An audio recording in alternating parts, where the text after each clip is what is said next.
Gracias, Leticia. Muy buenos días desde Colombia. Todavía estamos antes del mediodía. Para los demás, pues muy buenas tardes. Quienes de pronto están ya en otro uso horario, ya en hora de almuerzo, ya saben que no tengo ningún inconveniente, que vayan almorzando mientras van viendo la clase.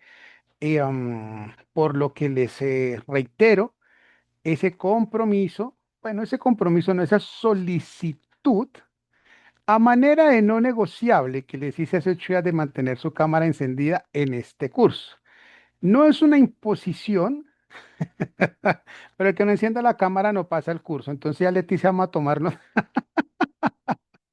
Es que no es una imposición, pero tiene su, tiene su, allí su pequeña arista.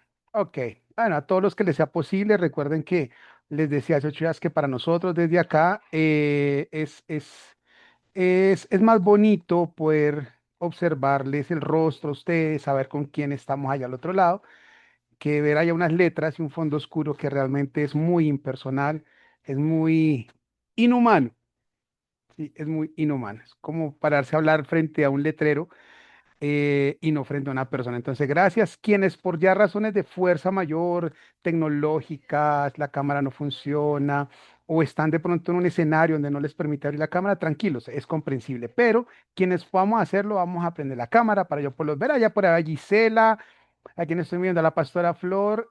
Hola pastora, ¿cómo estás? Un abrazo gigante a Máximo, un abrazo a Luis Borrero, a Liliana tomándose, creo que es café.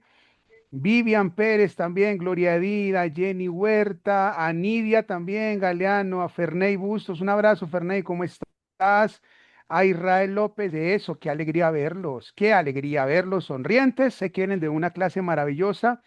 Y entremos entonces a esta segunda experiencia de esta etapa final de su curso que tiene que ver con esa dinámica propia, ¿no? De la sabiduría, que como veíamos en la clase pasada, ha caminado, ha hecho parte de la reflexión, perdón, de los seres humanos, de los pueblos, de las culturas durante toda la historia.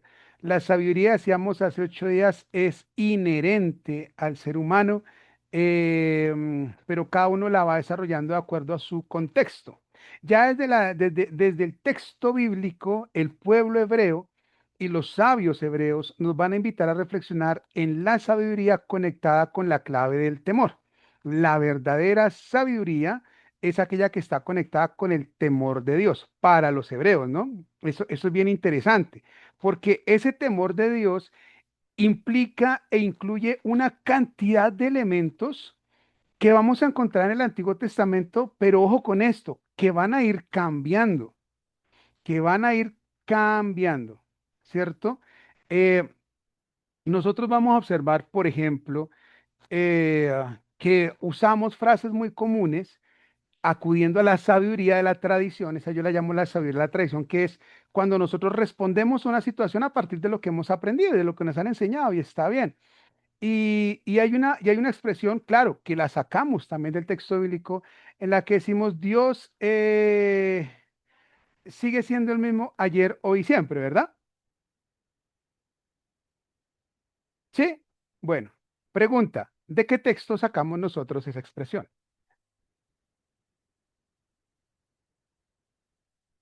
Googleenlo ahí, rápido. ¿Dónde dice la Biblia que De Dios es la el mismo Biblia en ayer? Hebreos. ¿Qué dice? Jesucristo es el mismo ayer, hoy y por los siglos. Perfecto. Entonces, la Biblia no dice que Dios es el mismo ayer, hoy y por los siglos. Dice Jesucristo es el mismo ayer, hoy y por los siglos. Claro, claro. Aquí yo no me voy a meter en temas No teológicos sé porque de esto no. traducción, la verdad no sé de traducción frente al arameo, el hebreo, no sé si No, no, no. realmente. Tranquila, no, no, está bien, está bien. A lo que los llevo es a que noten ustedes que estamos ya es en un texto escrito en griego ya dentro de la comunidad cristiana. Miren que esa idea no la encontramos de así tan contundente dentro de la mentalidad hebrea, antes del cristianismo.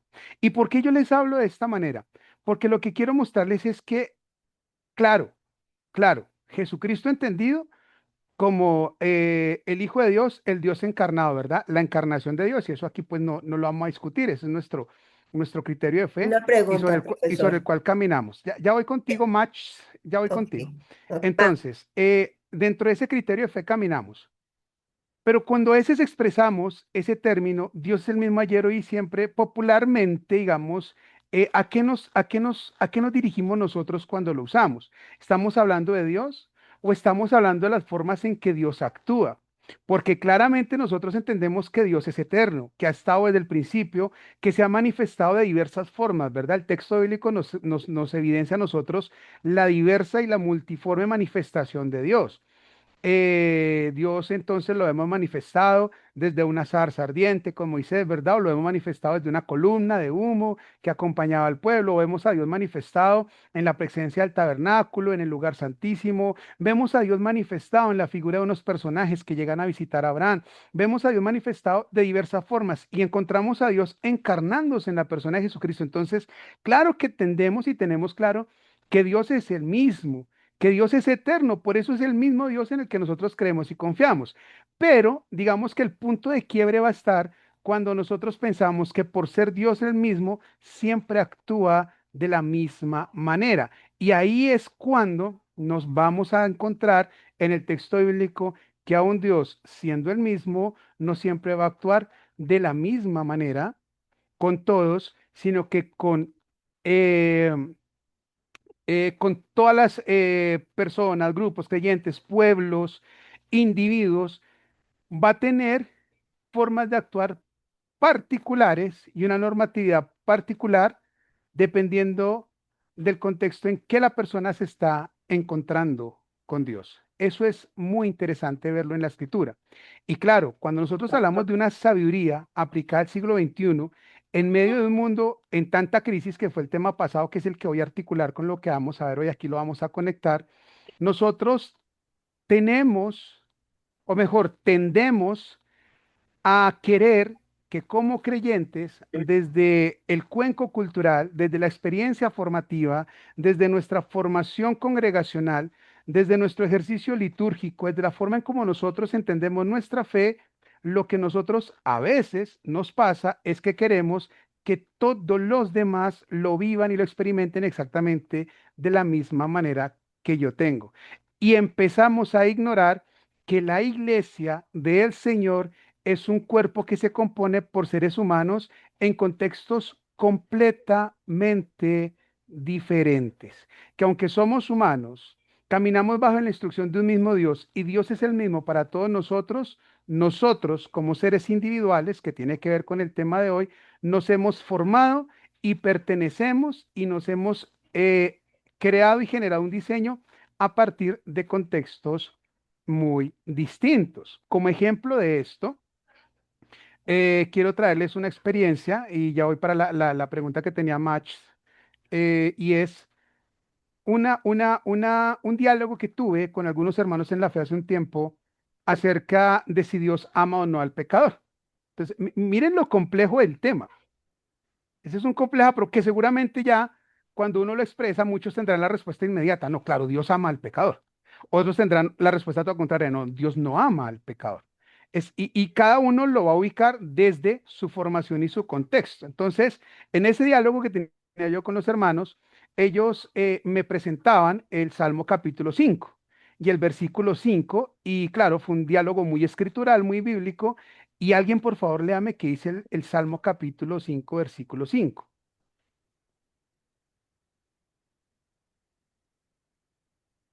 Alguien léalo. Amén. Dice así, Adelante. ¿Sí? los insensatos no estarán delante de tus ojos. Aborreces a todos los que hacen iniquidad. Amén, pastor. Exacto. Aborreces a todos los que hacen iniquidad. Ahora miren, Iniquidad. perdón, el texto y el salmista en ese Salmo 5 yo pienso que es muy puntual. Es decir, si yo tomo las palabras como vienen, no tengo absolutamente nada que refutarle. Es un texto que está en la Biblia, que está en el libro de los Salmos, y el Salmo capítulo 5 versículo 5 nos está dando a conocer la experiencia de un Dios que aborrece a quién, al que hace iniquidad. Entonces, digamos que en ese diálogo, que fue un diálogo muy interesante que tuve con estos hermanos, ellos me decían, ahí está la evidencia, Dios aborrece al que hace iniquidad. Entonces ellos me decían que ese argumento de que Dios ama al pecador, pero aborrece el pecado, pero ama al pecador, no es cierto, porque en el Salmo 5:5 se dice que Dios aborrece al que hace iniquidad, es decir, aborrece al pecador. Ahora, lo interesante es que ellos tienen razón, porque eso es lo que dice el Salmo 5:5. Yo no entré a discutirles, no, ustedes están aquí, no. Entonces lo que hice fue, bueno, observemos ahora cuál es la experiencia en el Nuevo Testamento. Y en el Nuevo Testamento, en la carta a los Romanos, en el Evangelio de Juan, vamos a encontrar que la experiencia de la comunidad cristiana ya no es la experiencia de un Dios que aborrece al pecador y de un Dios que se aleja del que comete pecado y que al pecador solamente lo tiene en la mira para castigarlo y solamente si vuelve a la ley va a poder restituir sus derechos. Sino vamos a encontrar en el Nuevo Testamento la experiencia de un Dios, ¿verdad? Que ama tanto al pecador que se entrega por él para darle una oportunidad más. Y un texto que nosotros usamos mucho en nuestra evangelización, Juan 3:16. ¿Alguien lo conoce? Ese es el texto que primero aprende uno, creo, cuando empieza a subir en la fe. ¿Qué dice Juan 3:16? Porque de tal manera amó Dios. Al mundo. Claro, Mm, Reinaldo, claro. Porque de tal manera amó Dios al mundo que ha dado a su Hijo unigénito para que todo aquel que en él cree no se pierda, mas tenga vida eterna. Muy bien. Y la categoría mundo ahí no es la categoría iglesia. No dice, de tal manera amó Dios a los creyentes, o de tal manera amó Dios a Israel, o de tal manera amó Dios solamente a los que cumplen la ley, que se entregó por ellos. No, al mundo, la categoría amplia, la del cosmos, la del desorden en griego. Esa es una categoría que en griego habla de desorden, de lo que no está ordenado. Dios amó tanto a los que viven en ese desorden que les dio la oportunidad de reencontrarse con Él entregándose. Entonces, miren lo complejo de hablar hoy de sabiduría cuando las dos posturas en ese diálogo están sujetas en dos textos bíblicos que tienen la razón. ¿A qué conclusión llegamos? Dirán ustedes, bueno, ¿y eso en qué quedó la discusión? Ustedes dirán, ¿y eso en qué quedó? Y aquí el tema no es quién tiene la razón, porque a veces nos centramos es en esa discusión, ¿verdad? Es que yo sí tengo la razón, no es que usted tiene la razón, no es que la Biblia tiene la razón. El tema es en qué momento y para quién se expresó lo que dice el Salmo 5 y en qué momento y para quién se expresó lo que dice Juan. Cuando yo comprendo entonces que la escritura es la manifestación y el testimonio de fe de los creyentes en Dios en diferentes momentos y contextos, empiezo a darme cuenta que la crisis del mundo actual, se los dije hace 8 días, no es diferente a la del mundo del pasado. Que aunque la cultura ya ha cambiado, la tecnología ya ha avanzado, los recursos sean diferentes, las crisis humanas son iguales. Por lo tanto, y fue a una conclusión que yo llegué después del diálogo con otro grupo de hermanos, y es, por lo tanto, estoy absolutamente seguro que hoy hay personas, hoy, en este siglo XXI, que necesitan que se les hable como habla el salmista en el capítulo 5. Hay personas que están tan aferradas a su pecado que no lo quieren dejar, aún siendo parte de la iglesia, que necesitan oír una voz como la que está en el Salmo capítulo 5, versículo 5, porque hay personas que no se quieren despegar de su pecado. Pero asimismo entendemos que hay otras personas que lograron desprenderse de su pecado, pero que sienten una culpa tan grande por todo su pasado y por todo lo que hicieron que no se sienten amadas. A esas personas les va a responder el Evangelio de Juan capítulo 3, versículo 16. No sé si me estoy haciendo entender. Entonces, miren que cuando hablamos de sabiduría bíblica, nosotros lo hemos restringido a la Biblia dice. Es que la Biblia dice. Y claro, ¿qué pasa en estos casos cuando encontramos en la Biblia dos autores y dos posturas que parecieran chocar? Bueno, de hecho chocan, de hecho chocan. Eh, Y lo que yo me encuentro es que el que escribe en un momento tiene una razón de ser para escribir así, y el que escribe en otro momento tiene una razón de ser para escribir de esa manera. Retomando lo que vimos nosotros en la conferencia que dimos hace, creo que 2 semanas, Leticia, no estoy mal, la que hablamos acerca de Lucas y que se ha venido hablando del Jesús histórico. Yo les hablé del Dios que usa pañales. Miren que ahí observábamos quienes estuvieron, que para los evangelistas, los cuatro, la reacción de los hombres que están al lado de Jesús en la cruz no es la misma. Mateo y Marcos van a decir que los dos hombres que crucifican al lado de Jesús lo vituperan. Ellos se unen al escarnio de los demás. Mateo y Marcos dicen que los dos lo vituperan. Juan no le da una trascendencia muy profunda al relato de los dos personajes, aunque menciona allí algo. El ventilador pequeñito. Y el ventilador pequeñito tampoco aparece en ninguno de los cuatro evangelios. Entonces, no te preocupes, Reinaldo, pasa, no te afanes. Pero miren que Lucas tiene una perspectiva diferente a la de Mateo y Marcos, porque mientras Mateo y Marcos van a decir que los dos personajes vituperan a Jesús, lo insultan también, lo confrontan, Lucas va a decir que uno de esos dos no lo confronta, sino que se reconoce o reconoce a Jesús como su Señor, y ese Señor que sufre como Él está sufriendo. Miren lo que hay allí. Claro, la gran pregunta no es ¿cuál está diciendo la verdad?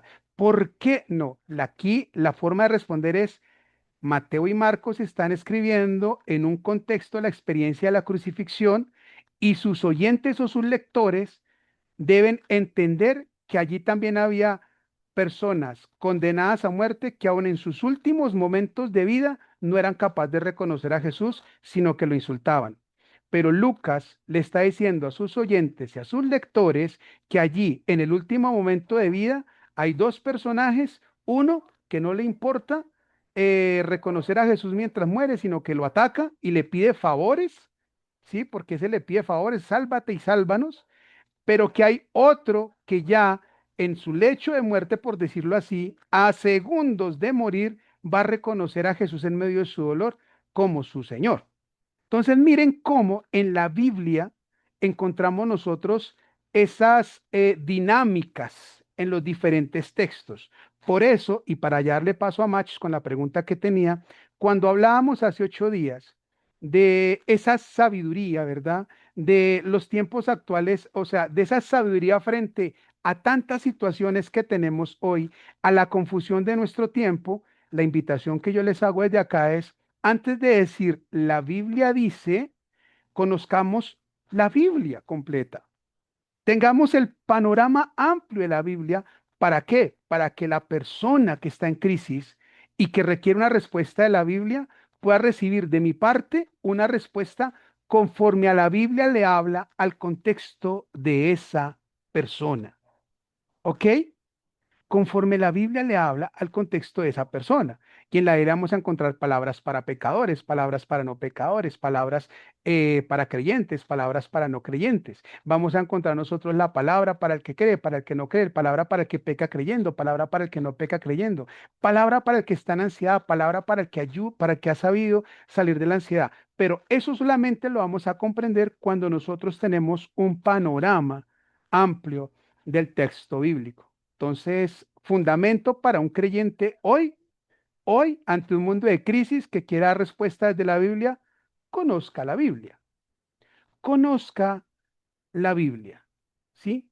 Conózcala para que usted sepa frente a las diferentes circunstancias cómo responder. Bueno, voy entonces, ya hay manitos levantadas aquí porque quiero que hablemos un poquito de la lectura que tuvieron para esta semana, la de Byung-Chul Han. Espero que la hayan hecho. Entonces voy en este orden. Voy con Match, que había abierto el micrófono, y luego voy con Jenny Huerta. Match, recuérdame tu nombre porque es que Match, no sé si te llames así, discúlpame. Buenos días, profe. Buenos días de Hola, todas buenos días. maneras. Marta Chávez. Marta, ¿cómo estás? Dale, te Muy escucho. bien, ¿y usted? Bien, bien, gracias a Dios. Gracias a Dios. Bueno, cuando el profesor comenzó, pues ya después dio respuesta a lo que iba a comentar y es verificar el contexto y la época, el tiempo en que se escribió Salmos. A Jesucristo es el mismo. Y es decir, ya es porque Jesucristo vino y ya viene todo lo que es el plan de salvación. ¿Cierto? Entonces, sí, conocer esa parte como el profesor nos hace, el conocer la Biblia, perdón, que la cámara el Está en conocer la crisis esa Biblia, el cámara. leerla y realmente, pues, el interpretarla, tantas interpretaciones que las personas pueden hacerle, pero de todas maneras sí creo que la guía el Espíritu Santo. Y con relación a la lectura, a mí me llamó más una atención y la pregunta, más bien de parte mía hacia el profesor, ¿por qué nos colocó esa lectura de ese filósofo Byung-Chul Han? ¿Por qué nos colocó esa lectura? Claro que sí, ya te la responderé. A ver, Eclesiastés yo, 3, yo quiero dar Martica. una apreciación frente a la lectura. Y es Pero decir, ahorita, vamos con la lectura, Marta, vamos ahorita. Ya vamos a entrar a hablar de la lectura. Déjame, porque el escuchamos a profesor hizo la Jenny. pregunta sobre la lectura, entonces quería aprovechar de una vez para eso. Ah, ok. ¿Cierto? Sí, no, Marta, lo que yo dije, retomo es, voy a escuchar las dos preguntas que tengo ahí las manitos levantadas y luego entramos a hablar de la lectura. Ok, Entonces, ok, vamos a escuchar a listo. Jenny y ya vamos a hablar de la lectura, vale. Y ya Listo, les cuento profesor. por qué Mil les puse esa gracias. lectura. Mil Vale, listo, gracias. Jenny. ¿Se escucha? ¿Se escucha? Sí, sí, Jenny, perfecto. Ah, ya. Mi pregunta es con respecto a lo que decía del contexto. Por ejemplo, eso de la cita que hizo leer de Juan 3:16, Jesús se lo está diciendo a Nicodemo, ¿cierto? Entonces, me llamó la atención y la duda es con respecto a lo que usted dijo del mundo. O sea, Jesús le está dando a conocer que así como ama al mundo, a él lo ama también, porque dijo que Esa, ahí la palabra mundo no era, era un contexto general. y eso es lo interesante de esa pregunta que tú haces, Jenny, es una pregunta, lo que nosotros llamamos una pregunta exegética, ¿sí? Una exegética de carga analítica. Y mira lo interesante, claro, los personajes, quién está allí, quién está frente a Jesús. Y cuando nosotros encontramos a Jesús en medio de un diálogo, por ejemplo, con personas que conocen la ley y que hacen parte del pueblo de Dios, los que se sienten exclusivos, por decirlo de alguna manera, y cuando Jesús les recalca que el Señor ama de la misma manera que a ellos, que han sido su pueblo históricamente, a todos los demás, eso ya es una línea teológica supremamente grande que nos da cuenta de lo que significa el amor de Dios. Juan nos pone, y esa apreciación que tú haces, Jenny, es una observación maravillosa, porque claro, entre la narrativa bíblica observamos, ¿y con quién habla Dios? O con quién habla Jesús? Bueno, ¿con quién habla Dios? ¿Qué personajes están allí? Y la implicación. Y ese análisis que tú haces es muy bonito. Mira la reflexión a la que nos lleva. Si traemos eso a hoy, a un contexto actual hoy, si lo pudiéramos traer, es cuando de pronto algún creyente, alguien de la iglesia, considera al no creyente o considera a mismos hermanos de su iglesia, pero de otras denominaciones, con otras confesiones de fe, los considera no dignos de la gracia o no dignos de la misericordia. Incluso a veces caemos en esa arrogancia espiritual de señalar a otros no dignos de salvación, ¿no? Es que este no va a ser salvo y es que esto no, como si nos, nosotros fuésemos quienes determinan quién se salva y quién no, eso no nos corresponde a nosotros. Eh, y como si el Señor viniese y nos mostrase y nos dijese, miren, esos, ¿sí? Que usted ha considerado como no salvos o como no oportunos o como no dignos de gracia, yo los amo igual que lo ama usted. Eso ya debe invitarnos a una reflexión supremamente profunda. Y hoy, en medio de un mundo tan convulsionado por tantos factores y tantos elementos, eh, siento yo que la invitación que nos hace el Evangelio todos los días es justamente a comprender la dimensión del amor, ¿sí?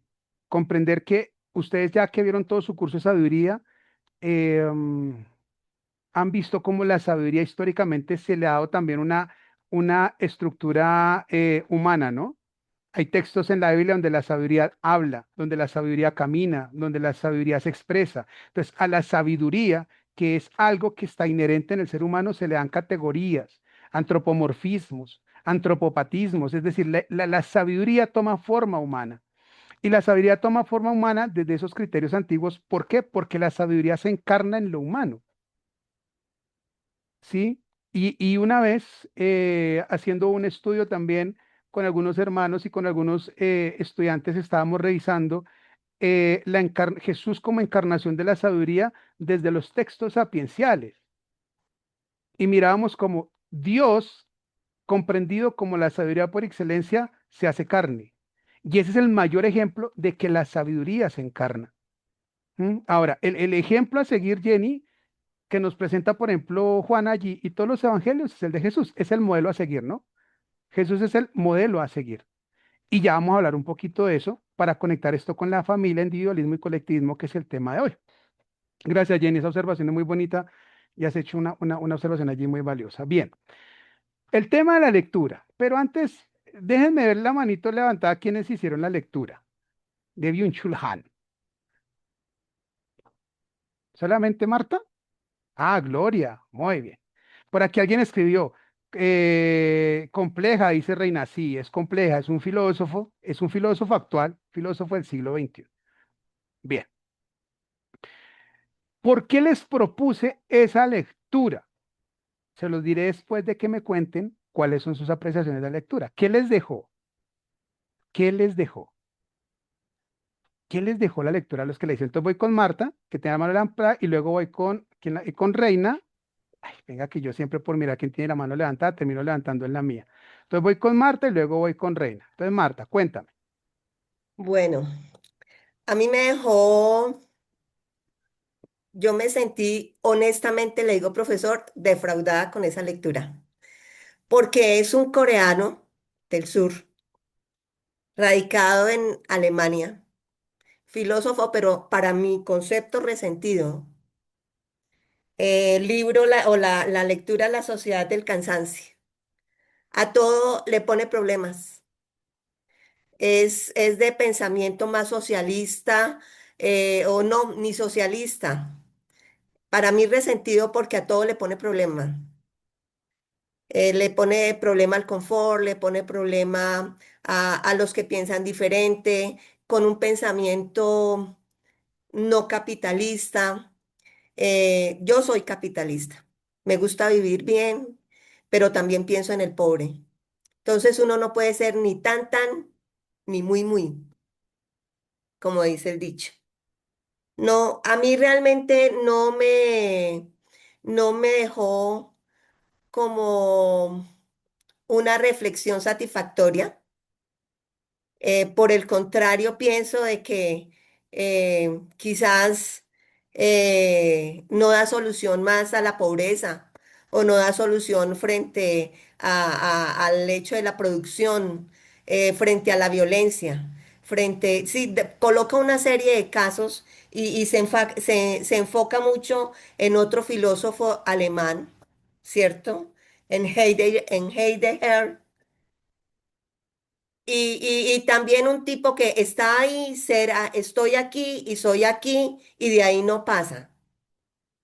Entonces, para mí la reflexión no es mi tipo de pensamiento, no es mi perspectiva, no lo hace, es decir, como cultura, conocer a un filósofo que es coreano y está en Alemania y que tiene su propio pensamiento y quizás muchas otras personas van a tener el mismo pensamiento como lo vemos hoy día en nuestro país, pero no dan una solución frente a eso, sino se enfrascan, así como lo dice Heider, soy y estoy aquí y de ahí qué.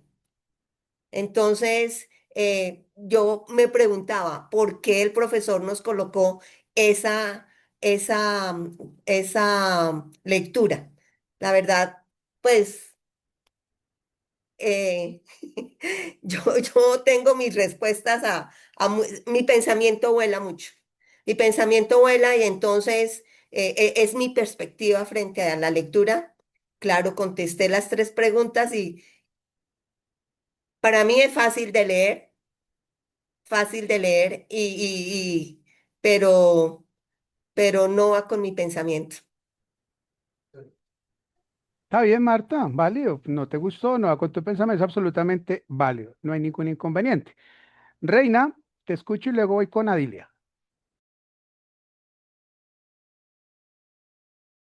Reina Maritza. Bueno, para mí fue muy compleja la lectura, la leí y lo que yo tuve que hacer es buscar información extra sobre él y encontré un video. Y el video me aclaró muchísimo esa lectura, bastante me lo aclaró. Es más, me ayudó hasta para la respuesta que yo tuve que dar. Las respuestas ahí. Entonces, eso me ayudó. Veo que es una lectura eh, muy enfocada en otras cosas, es que nos ayudan a una forma cultural pero, y que al final, como dice, dentro de lo interno, ¿verdad?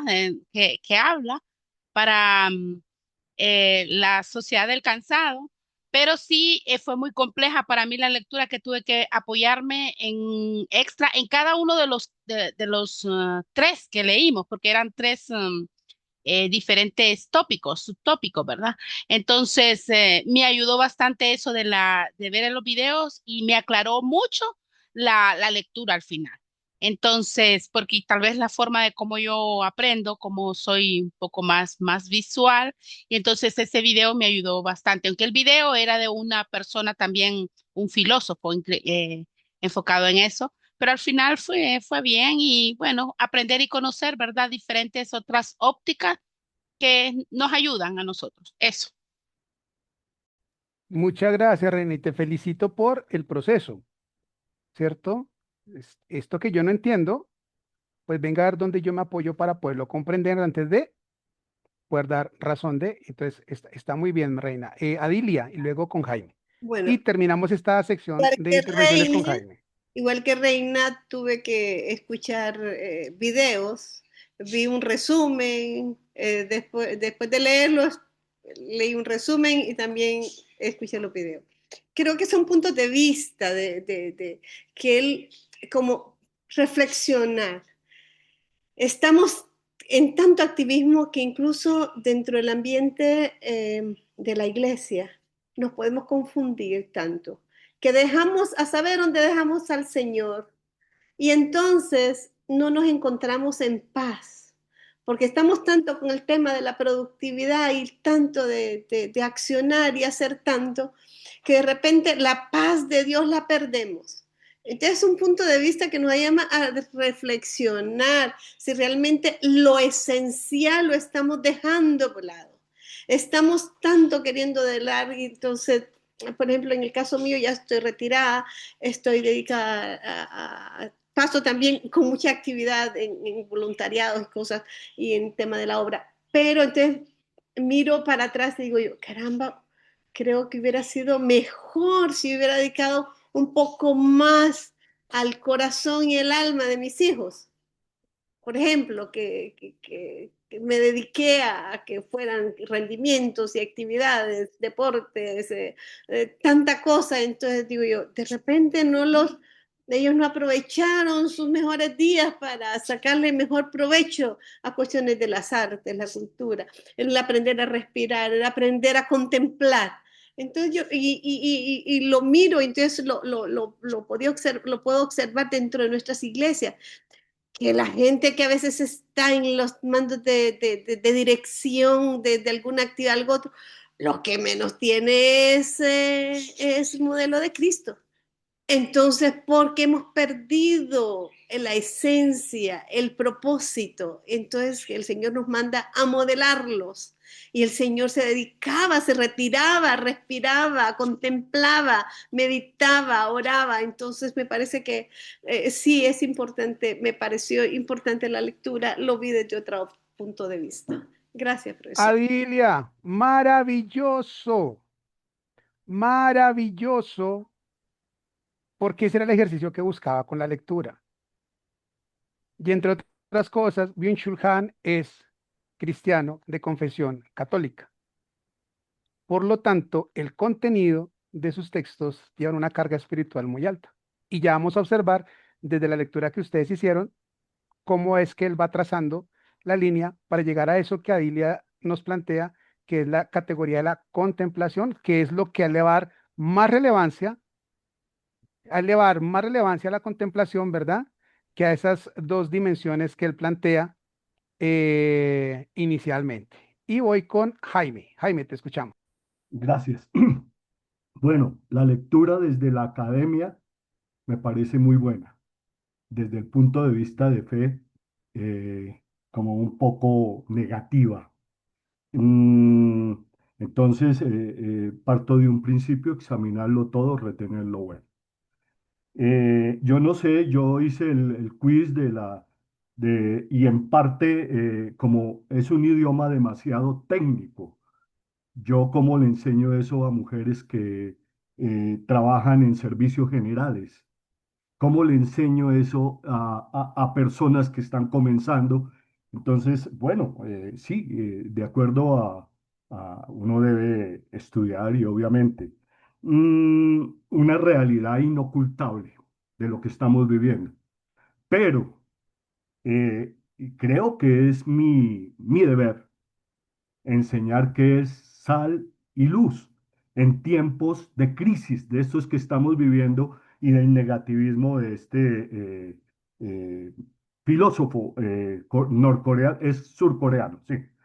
Y bueno, al contestar el quiz y al ver términos tan absolutamente técnicos, dije, caray, yo soy un héroe, saqué 6. Me gustaría escuchar, a pesar de que es una realidad, cosas un poco más positivas. Y como dijo la primera hermana, a más de ser cristiano, mi tendencia es progresista y como dije en el en el primer evento de hoy, a ponerle perrenque a las cosas y no negativismo. Ese es mi aporte. Jaime, muchísimas gracias. Y miren ya la tendencia que hay acá en el grupo, que estamos hoy reunidos hablando. Tenemos por un lado alguien que dice, hombre, yo soy capitalista, y otro dice, hombre, yo soy progresista. Y eso lo que debe generar es un diálogo, un diálogo. Y aquí ya voy a meterme entonces, hace 8 días terminamos con un tema muy complejo como es la política.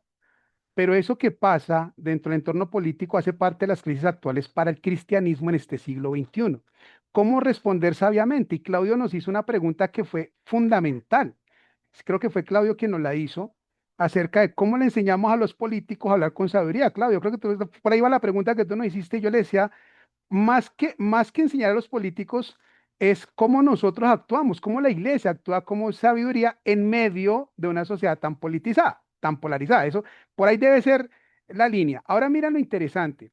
¿Por qué les puse esta lectura? Primero porque Byung-Chul Han es un filósofo del siglo XXI, es decir, es un pensador del siglo XXI, es un sabio del siglo XXI.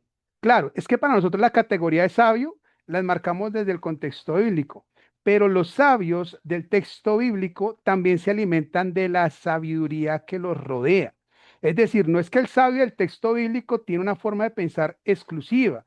Los sabios y los escritores de la Biblia, sobre todo los escritores del Antiguo Testamento, están permeados por sabios de otras culturas, están permeados incluso por textos de otras culturas que van a poner por escrito desde su experiencia y su conocimiento y la orientación de lo que nosotros entendemos como revelación e inspiración, eso que ellos quieren dejar como manifiesto de fe para el pueblo. Nosotros pensamos muchas veces que lo que tenemos en los textos es exclusivo del pueblo hebreo en el Antiguo Testamento y resulta que nos encontramos cuando vamos a hablar, por ejemplo, del diluvio, que ya habían relatos del diluvio mucho más antiguos, pero eso es para otro curso, eso ya es para otro curso de exégesis. Lo que quiero decirles es lo siguiente, y es que estamos frente a un filósofo contemporáneo que nos plantea unas posturas acerca del cansancio de hoy y de una problemática gigante que hay hoy y él la va a mencionar, ¿verdad? él habla de tres problemáticas fuertes que hay hoy en los seres humanos. ¿Cuáles son? Él las va a mencionar.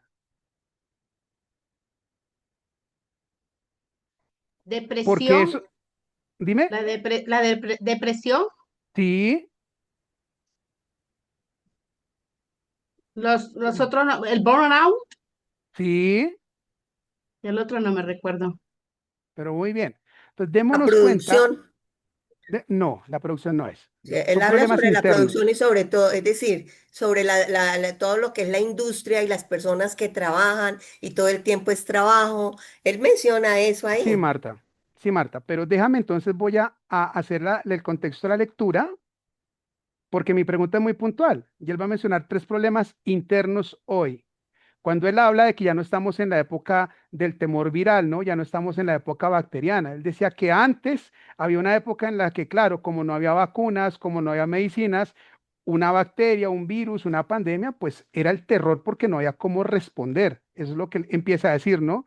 Decía que hoy, que ya hay respuesta para que tenemos elementos médicos, biológicos, para contrarrestar dice que hay unos problemas que no tienen que ver tanto con lo bacterial, ¿cierto? Con lo bacteriano, pues, o lo viral, por decirlo de alguna manera, y es lo que él va a trazar ahí en el primer capitulito que ustedes leyeron, ¿sí? La violencia neuronal. Entonces él va a hablar del TDAH y él dice que hay enfermedades en este siglo XXI que están supremamente marcando a los seres humanos. El trastorno por déficit de atención e hiperactividad. Les pregunto, ¿existe o no existe? ¿Es real o no es real? Es real, pero no Y da, le porque aplican, y le deja, aplican, Marta, perdón, profesor. déjame termino. Yo ya entendí tu punto, yo ya entiendo tu postura, yo entiendo que el lector no hace parte de tu línea de pensamiento, pero eso no quiere decir que no podamos explicar aquí lo que el texto dice y que de pronto otros hayan recibido algún argumento que sí les interese. Entonces, como yo sé que el texto es complejo, porque, y tiene razón Jaime, y cuando Adilia dice, uy, es que ese lenguaje es muy complejo, yo se los quería dejar porque él toca algunos elementos que nos tocan a nosotros como iglesia. El TDAH es realidad. El trastorno límite de la personalidad, el TLP. Y él va a hablar también del desgaste laboral o burnout, ¿cierto? Seguramente alguno de nosotros ha pasado por una de esas tres. Seguramente alguno de nosotros tiene algún familiar o amigo en la iglesia que hoy esté pasando por temas de depresión.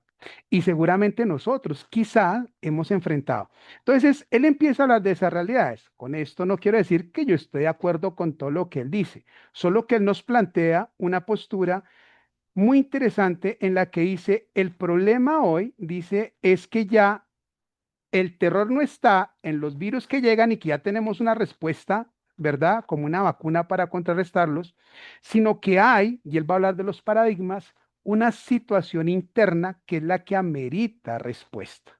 Entonces, nos va a hablar luego de dos escenarios históricos. Y él va a hablar de la sociedad disciplinaria, ¿cierto? Y luego va a hablar, y dice que ya pasamos de esa sociedad disciplinaria y que pasamos ahora a la sociedad del rendimiento. Entonces él dice que la sociedad disciplinaria, esa era donde era prohibitivo, ¿no? Haga esto, no haga esto, haga esto, no haga esto. Pero dice que esa sociedad generó o desencadenó en una serie de traumas en muchas personas, quienes de pronto deseaban hacer algo, pero por la prohibición de su contexto no les era permitido. Y luego va a hablar de de la sociedad de la producción, a la cual también le va a apuntar de forma negativa, porque él va a poner dos polos y dos extremos. Uno que es el de prohibirlo todo, ¿cierto? Y otro que es el de, como lo puedo todo, tengo el poder, entonces resolvámoslo todo.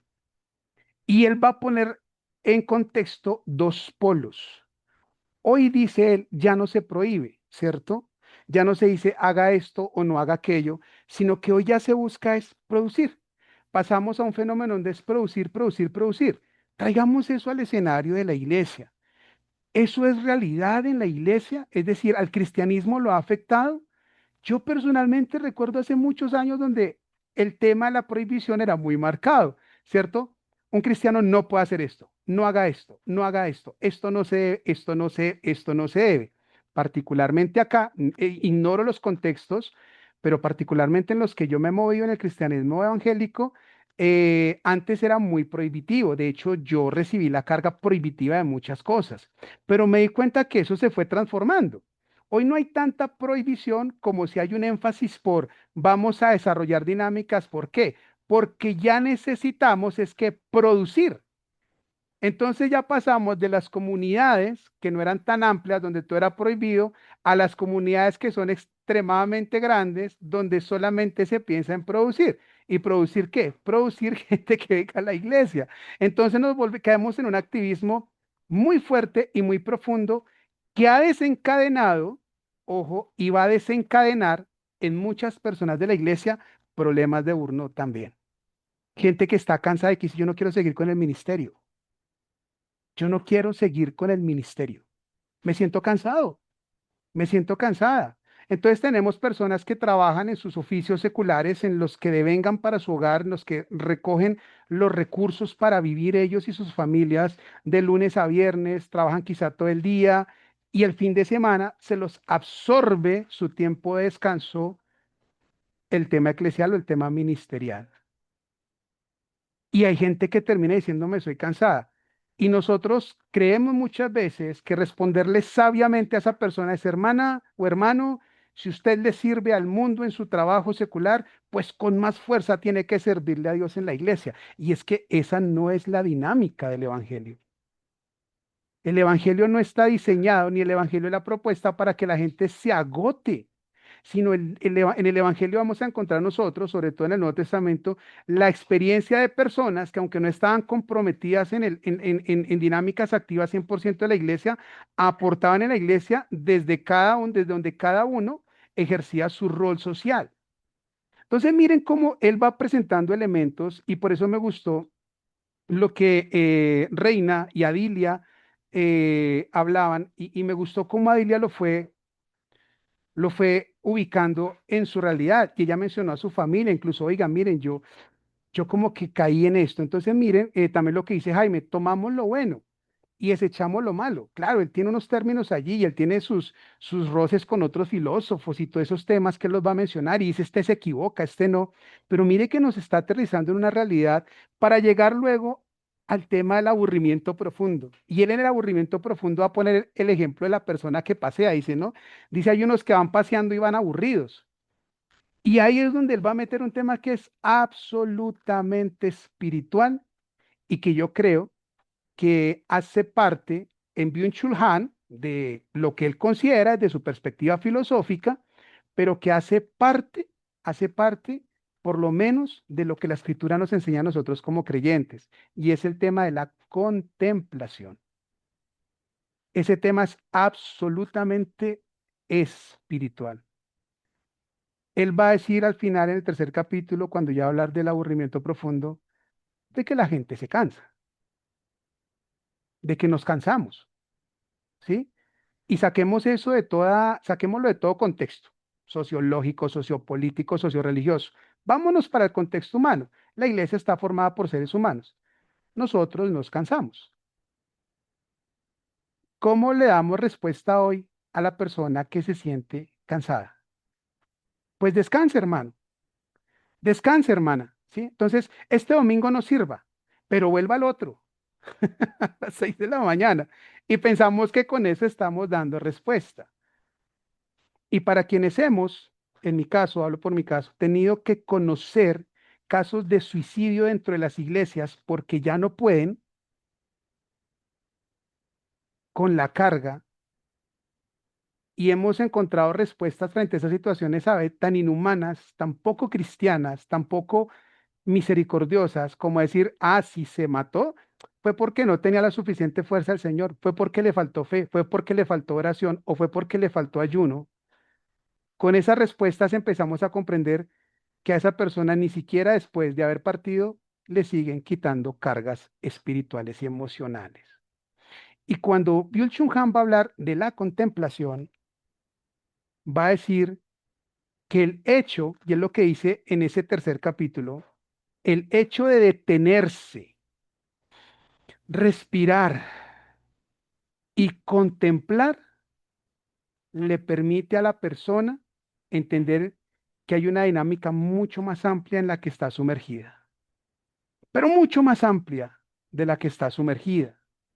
Pero él se va a detener en ese tercer capítulo, después de echarnos todo ese carretazo ahí para arriba, en algo que es profundamente espiritual, y es el tema de la contemplación.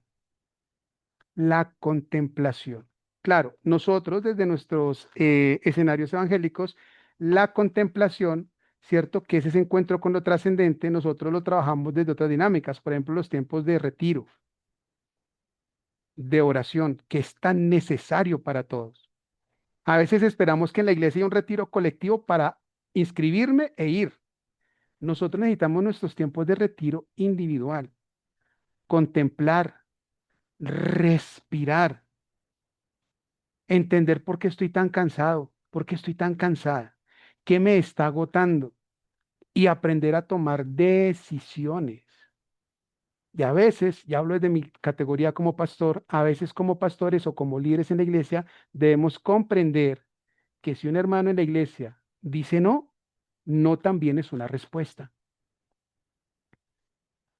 porque Dios también dice no, ¿o no?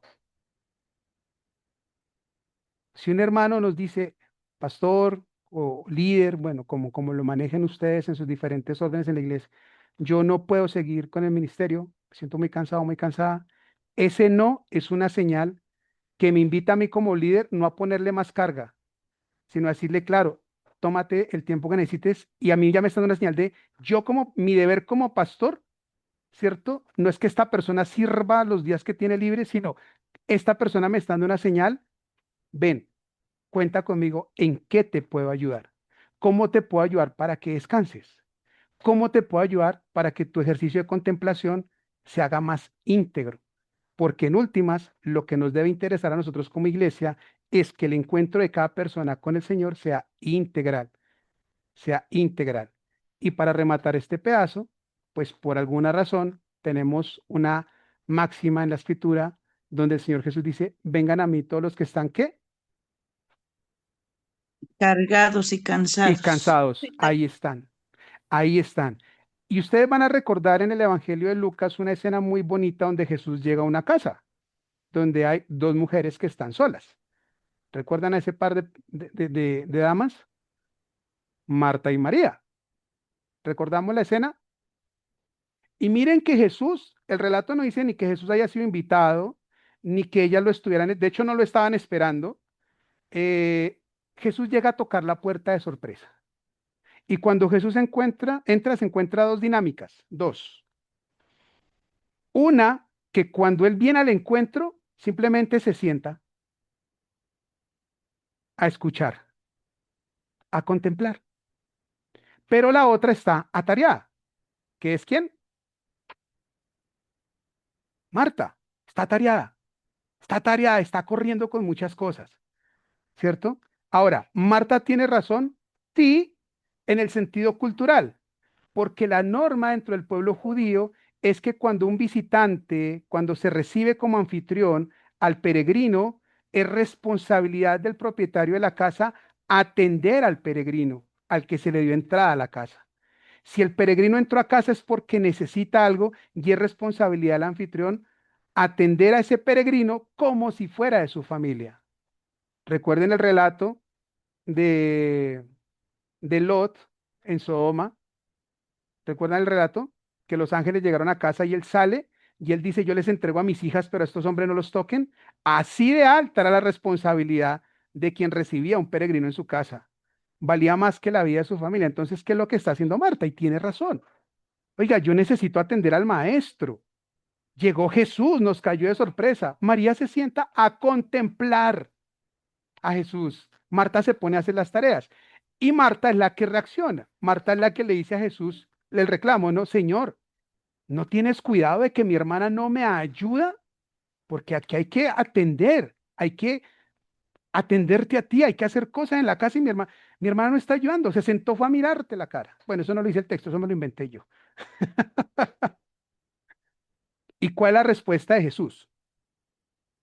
Miren que Jesús no pone la categoría malo ni bueno.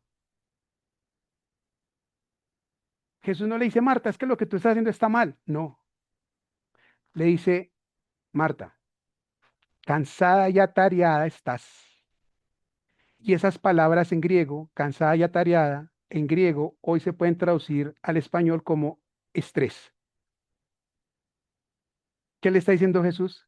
Marta, estás estresada. Y estás estresada por querer hacer las cosas bien. Está bien, pero te sobrecargaste. Estás estresada. María tomó la mejor parte. Miren que no le está diciendo que la parte de ella es mala.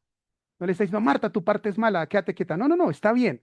Solo que María hizo algo que es mejor que tanto oficio y que tanto que hacer. Y fue que se sentó a contemplar. ¿Qué necesitamos hoy? Y esto se los estoy dando desde dónde? Desde la lectura de Byung-Chul Han, ¿cierto? Un autor, filósofo contemporáneo, son los pensadores de hoy, los del siglo XXI, que no estoy de acuerdo con todo lo que él propone tampoco, que siento que en algunos puntos se extralimita, pero que en esos elementos que les estoy compartiendo encuentro una concordancia con lo que espiritualmente nos enseña el Evangelio. Ahora, ¿qué me quedo con lo del Evangelio? ¿Qué me sirvió de soporte? La lectura. Por eso les dejé una, y van a encontrar otra, les dejé incluso la de Michel Serré para esta semana, la de Pulgarcita, que habla del individualismo, pero también les dejé otras lecturas, ya más de la línea cristiana, para que también las hagan. Porque este curso nos invita a esto. Yo les dije a ustedes en la primera clase, les dije, en este curso vamos es a dialogar. Ustedes ya hicieron todo el bagaje, ¿verdad? Desde la escritura, que la sabiduría, la literatura sapiencial, pero aquí estamos aterrizándolo al hoy. Y hoy tenemos filósofos, gente que piensa y que piensa desde nuestra experiencia humana. Experiencia que le aplica a todos los creyentes. Bien, Pastora Flor, voy contigo y vamos al receso después de la intervención de la Pastora Flor para venir a articular esto con el tema del individualismo ya, el colectivismo y la familia, que también tiene mucho que ver con la sabiduría y con esta sociedad en crisis del siglo XXI. Pastora Flor. Sí, muchas gracias. Realmente un tema muy importante, interesante, y dada la lectura que habíamos hecho, también habíamos ido detectando algunos puntos, por ejemplo, la autoexplotación, ¿no? Porque nos exigimos, autoexigimos. Algunas personas somos un poco más, como se dice, a mí me han dicho así, ¿no? Muy perfeccionista tú eres así, porque y cuando somos así, nos empezamos a exigir a nosotros mismos querer hacer bien las cosas, siempre bien, y si no lo hago bien, prefiero no hacerlo. A veces llegamos a esa situación, ¿no? Y evidentemente cargarnos de mucho trabajo también hasta nos da las enfermedades, ¿no? Como está también acá escrito. No, hasta llegamos a enfermarnos y son las enfermedades de nuestro siglo XXI, ¿no? Especialmente la que es el estrés. ¿No? Uno no sabe por qué le duele la espalda, pero si no tengo nada, no me he caído, o me duele el pie, o me duele algo. Un médico, yo llegué a tener eso por todos los cargos y todas las actividades que tengo, y ningún médico me decía que tenía, porque no, me dolía la espalda y no podía ni caminar, caminaba muy lento hace algunos años atrás. Entonces llegué a un médico en una provincia donde también soy maestra, soy también profesora de colegio secundario y matemáticas, que es, que es bien difícil. Entonces el doctor me dice, mire, usted es cristiana, ¿no? Es pastora, ¿no? Me dice, sí. Le digo, ay, ya, yo le voy a dar una receta para que se sane. Me dice, esta es una enfermedad nueva por muchas actividades que uno tiene, y me dio algo de fibromialgia muscular o algo así, y me dice es una enfermedad generada por el estrés. Entonces, aparte de las tabletas que le voy a dar, me dio algunas tabletas que no eran grandes cosas, grandes medicamentos, pero me da un día de ayuno más. Y me dice, y para usted no va a ser difícil hacer eso, porque este médico había sido cristiano también. No, entonces no va a ser difícil para usted hacer un día de ayuno a la semana. Y hágalo todo este trabajo, todo esto por 3 meses así, y luego estos 3 meses suelte un poco estas medicinas, y luego por unos 6 meses, y vamos a ver, y hasta vas a recuperar muchas cosas. Y evidentemente me ayudó bastante eso, y bueno, y he bajado el ritmo de algunas actividades que tengo, y como usted explica, cuando uno dice no, piensa, ¿no? Ah, no quiere trabajar, no quiere hacer esto, no, y no es eso, es que también tenemos que autovalorarnos, que quizás estamos sobrecargándonos mucho. Y el error que yo tengo es el que no puedo decir no, ¿no? Pero bueno, Dios mismo pone también la situación como vamos a hacer. Entonces, eso estaba bien en la lectura, ¿no? Este exceso de positividad que nos habla, ¿no? Que nos da una presión interna constante. Y también estaba viendo otro aspecto importante, justamente lo que usted tocó, esta la pérdida de la contemplación. Entonces, este último hemos estado practicando también con un grupo de pastores, hacer esto de lo que es la visio divina, la lectio divina, para poder, y la oración centrada, para podernos ayudar en el trabajo sobrecargado que quizás tenemos, porque uno es, somos padres de familia, tenemos una familia, tenemos un trabajo secular, ya sea colegio, otros, bueno, son administradores, abogados, y es el fin de semana, no solo el fin de semana, sino toda la semana, porque el pastor está siempre ahí, estamos atendiendo la iglesia todo el tiempo y obviamente fin de semana se nos carga mucho más las actividades, visita de los hermanos, consejería y todo aquello, ¿no? Y encima lidiar con la familia, los hijos y todo aquello. Entonces, realmente Dios, yo pienso, en el anterior curso estábamos viendo que Dios, algunos nos da unas pruebas tan fuertes que nos forja como al metal y a otros simplemente con mucho cariño, con las manos, suavidad, como un barro, ¿no? Como el barro, porque es otras sus tareas, y a otros como al metal, porque otras son nuestras tareas. Y solamente nos va a sostener esto, detenernos un momento a hacer esto de la contemplación, que es tan importante, y respirar hondo y pedirle a Dios que nos hable y hasta dónde son nuestros límites, Dios va a poner calma. Me parece que todo eso es lo que más o menos era la lectura, independientemente de qué línea sea el autor. Creo que hay que nomás sacar los puntos que son muy importantes. Muchas gracias. Pastora, muchísimas gracias. Bueno, y como no quiero que nos vaya a dar burno por la clase, y como el descanso hace parte del proceso humano, entonces vamos a tomarnos unos minutos. Claudio, no te preocupes, entramos con tu intervención, ¿vale? Ahorita después del receso. Bueno, entonces son las 12:09. Vamos a tomarnos los 10 minuticos para que alcancen a estirar pierna, tomar café. Bueno, 12:09 en Colombia, nos vemos en 10 minutos a las 19. Ya nos vemos. Con mi café, Claudio, te cuento, y Leticia, les cuento que en Bogotá está lluviosa a esta hora, mucho frío. No veo por aquí a mi vecina de Soacha, Claudia, no sé si vino hoy, para preguntarle cómo estamos ahí por las afueras de Bogotá. Bien, Claudio, te escuchamos. Hola, profesor, buenas tardes. Brevemente me quiero referir un poco al tema que estábamos comentando en la parte anterior respecto a este filósofo. Honestamente, no alcancé a leer bien el texto, porque yo soy primero de lectura general y tengo una tercera, cuarta lectura, ya me voy al detalle. Pero quiero aplicarlo un poco de lo que yo leí, quiero aplicarlo un poco a lo de hoy en día, como efectos de las enfermedades que se han manifestado hoy en día, que se manifiestan, o sea, que él las cuenta. Yo sumo las enfermedades que son psicosomáticas, que hoy en día se están dando bastante y que efecto, y digamos que a mí me ocurrió, no lo voy a contar ahora, pero la conclusión final con el doctor fue que efectivamente tenía una patología de tipo orgánico, pero que estaba acompañado con manifestaciones de tipo psicosomático. Entonces, me decía, bueno, hay que tratarlo de forma más o menos integral, ¿ya? Bien, eso es un complemento que yo quería hacer, pero como no leí bien el texto, a ver si quiero ver si, o sea, yo traté de buscarle una interpretación para hoy en día, ¿no? Para que no ocurre. Y pienso que tiene un efecto que produce, que hay una polaridad que genera una incomunicación entre las personas y las personas en las instituciones, ¿no? Y que esta incomunicación genera una desconexión con la realidad. Cada uno interpreta por su cuenta y por tanto es normal que uno actúe por su cuenta y muchas veces hay ciertos aspectos legales que se saltan, lo que es la pregunta anterior, de la que se anterior de tipo político, ¿no? Y eh, a la vez produce una incomunicación entre nosotros. Y eso por lo menos al menos yo lo constato diariamente, ¿ya? Ahí uno conversa muchas cosas, normalmente las conversaciones sobre varios temas, pero los temas son más, como le dijera, no sin importancia porque es la diaria, la coloquial, pero que no tiene mucha sustancia. Y, y además la tendencia de la gente hoy en día, que también lo vimos en un módulo, es que la comunicación entre personas se da mucho más por las redes sociales. Y en el fondo yo converso con usted, pero usted yo no lo veo. A lo mejor yo estoy conversando y usted se está riendo de lo que de lo que yo estoy diciendo. ¿Ya?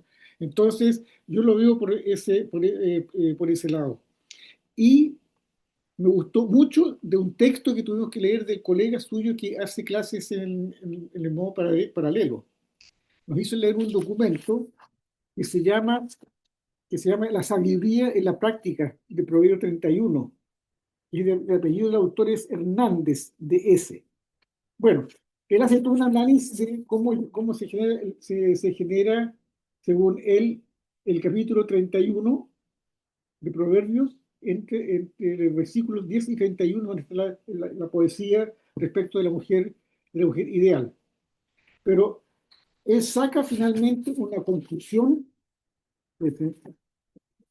Claro, él hace una conclusión particular, porque él vivió con su familia en Israel y él adoptó una costumbre.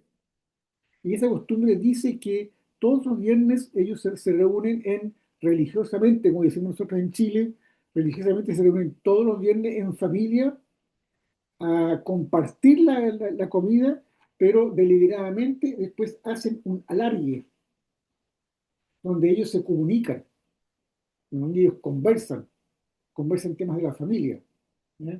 Y finalmente ellos, al igual que igual que el pueblo israelita, lleguen a transformarlo como en cántico. Entonces, es más o menos lo que usted decía al final, o lo que dijo una participante. Una de las soluciones, o digamos, es llegar entonces a estar de acuerdo ¿cómo le dijeron? A lo que plantea el Señor. Eso yo quería agregar, profesor. Gracias. No, gracias a ti, Claudio. Excelente. Sí, yo por lo menos no estoy de acuerdo con el salmista que escribió el Salmo 137.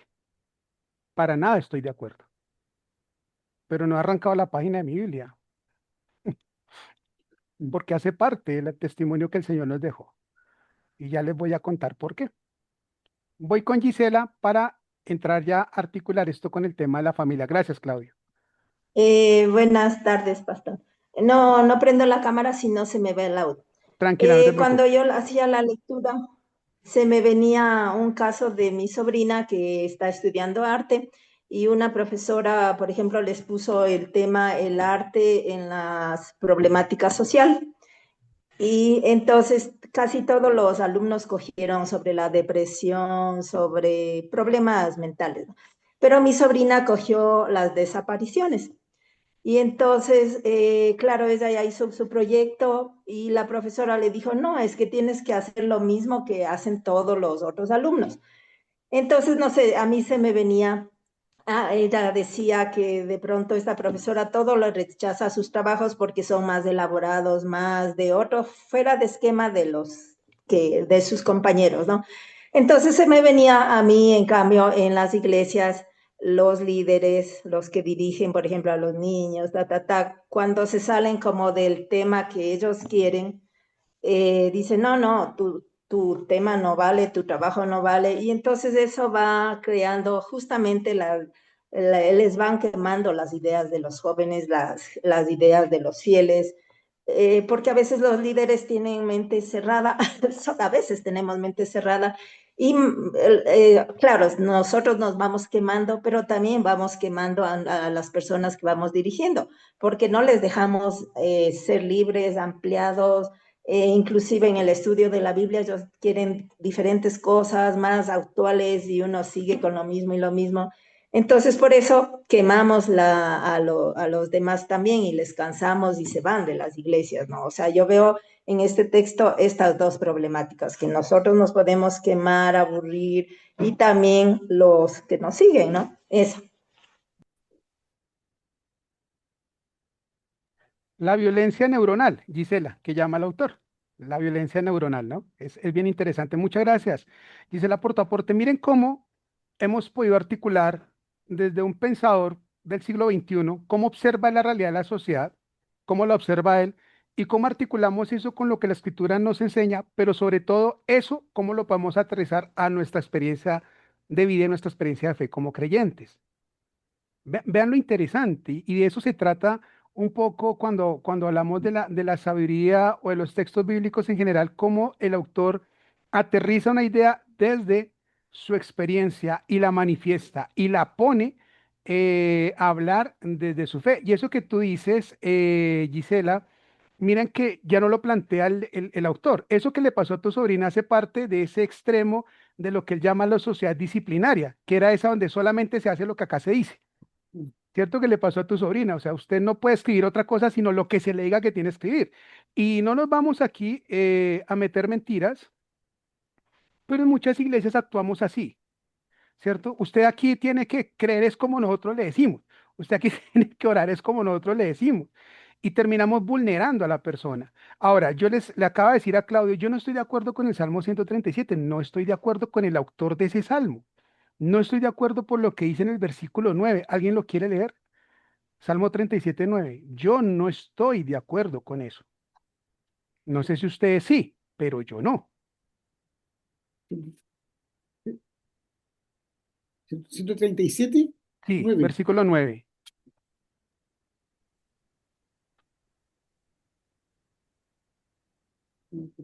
Qué dichoso el que tomare y estrellare tus niños contra la peña. 137:9. ¿Sí? Muy bien. ¿Quién leyó? Es que no veo rostros. Yo aquí sí tengo abierta la cámara, Liliana. ¿Dónde no te...? Ah, Liliana, ya te vi. Sí, sí, sí. Liliana, yo no estoy de acuerdo con eso. Primero porque el Salmo comienza hablando de la experiencia del pueblo cuando estuvo siendo esclavo bajo el imperio babilónico y que lloraba junto a los ríos de Babilonia.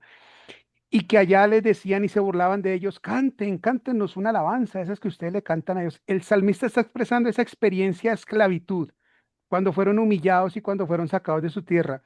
Pero ese versículo no es una expresión de venganza muy fuerte, donde dice que aquel que coja a los niños de Babilonia y los estrelle contra la roca y los mate, sea bienaventurado, sea bendecido. Esa es una expresión de absoluta venganza en la que se evidencia un contexto en el que se desea que aquel que me hizo lo malo reciba retributivamente lo mismo o más grande. Les pregunto si están leyendo el versículo. Les pregunto si ven el salmo completo y les pregunto si están de acuerdo con ese tipo de acciones. Yo no, ¿cierto? Yo no. Salmo 137, Jenny, versículo 9. Yo no estoy de acuerdo. Pero miren que ahí está en la Biblia. Y no hay un versículo siguiente que diga, no, no digas eso porque no, no. Entonces estamos, ¿verdad? Frente a un contexto y a mí y al yo no estar de acuerdo, entonces, ¿a qué soy invitado yo? ¿A qué soy llamado? Oiga, voy a revisar cuál es la circunstancia que llevó a esta persona que yo no dudo que haya sido una persona que no cree o que no amaba a Dios o que no tenía una fe en Dios. Claro que sí, pero soy invitado a tratar de reconocer por qué esa persona se expresa de esa manera. Sí, ¿por qué se expresa de esa manera? Claro, y cuando yo entro a evaluar, me doy cuenta que es una persona que está sumergida en un profundo dolor por la esclavitud y por el contexto social al que, sobre todo por el rigor de sometimiento al que fueron sujetos por un imperio que fue muy sanguinario y muy maltratador con ellos. Eso se va a repetir en el libro de Jonás. Con Jonás pasa exactamente lo mismo. Y Enrique, ese ojo por ojo, diente por diente, que se incuba en el sentir del pueblo de Dios, es una normatividad que se aplicaba desde antes. Por allá ustedes pueden investigar el Código de Hammurabi, y es con la que los pueblos antiguos de la Mesopotamia empezaron a comprender la ley de la retribución. Si tú me lo haces, ¿verdad? Tú debes pagarlo.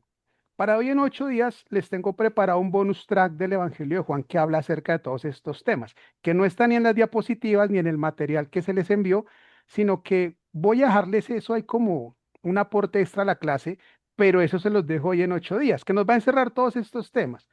Claro, entonces lo que nos dice acá Enrique, el ojo por ojo y el diente por diente, claro, pero miren que eso está incubado en un momento específico bajo unas circunstancias específicas. Ahora, yo no estoy de acuerdo con ese deseo de venganza, pero está en los salmos. Ojo, porque los salmos son esa parte poética, pero también litúrgica del pueblo. Es decir, esto hace parte de lo que se canta en la liturgia.